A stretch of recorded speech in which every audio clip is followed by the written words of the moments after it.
عارفة ومتأكدة ان محدش قال لكم قبل كده على كل اسرار وتركات ورقة اللحمة بالخضار للمطاعم الكبيرة. فانا النهاردة هعملها معاكم على طريقتي المميزة جدا. هقول لكم ازاي تاكلوا احلى حتة لحمة دايبة ومستوية كويس جدا، وشوية خضار مستويين كويس جدا ومش مهريين ابدا، مع صوص عالمي لورقة اللحمة. ضيوفكم وحبايبكم هياكلوا صوابعهم وراها. طاسة عندي هتسخن كويس جدا على النار بمعلقة سمنة وشوية من الزيت، ونكون محضرين أي نوع لحمة متوفر عندنا. لو اللحمة هتكون قطع هنخلي قطعة اللحمة حجمها صغير شوية. أنا النهاردة استخدمت ريش بتاعي.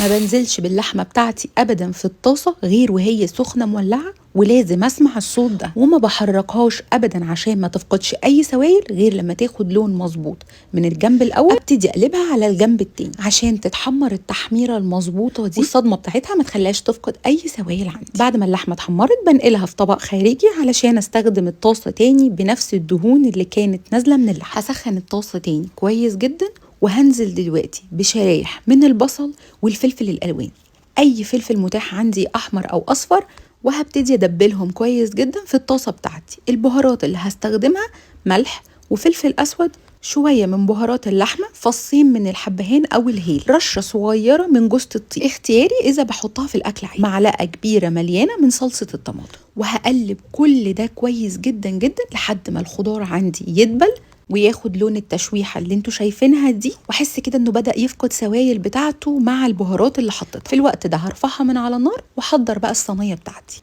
على حسب طبعا الكميات اللي انا عاملاها هتكون حجم الصينيه. بفرش فيها ورقه فويل بالطريقه دي وعليها ورقه زبده علشان تلامس الاكل، وهنزل بالخضار والصوص بتاعها اللي احنا لسه عاملينه دلوقتي. هفرشهم في قاعده الصينيه كده، والخضار بقى اللي بتحبوه كله تقدروا تضيفوه. انا بصراحه اي خضار ببقى عايزه اكله لولادي بحطه في ورقه اللحمه دي، بياكلوه وهم مستمتعين. بضيف بطاطس وجزر وكوسه، بقطعهم بالطريقه والشكل اللي انتوا شايفينها دي، شويه من البسله لو متاح عندي، شويه من الفاصوليا، ممكن كمان لو متاح عندي قرنبيط او زهره زي ما بتسموها احطها وردات صغيره كده في وسط الخضار. وهرص قطع اللحمه بتاعتي المتحمره على الوش بالشكل ده، وهرش عليها رشة ملح وفلفل أسود، شرايح من الطماطم أو دايري زي ما تحبوا تقطعوها أو تكون شكلها. هضيف شوية صغيرين من المية المغلية يا دوبك بس يوصلوا لطبقة الخضار تحت كده، ما بتكونش المية كتير قوي. ورقة زبدة كمان أغطي بيها الوش، وأقفل بقى تقفيلة كويس جدا عشان أفضل كاتمة البخار السخن جوه الورقة وأضمن التسوية المظبوطة.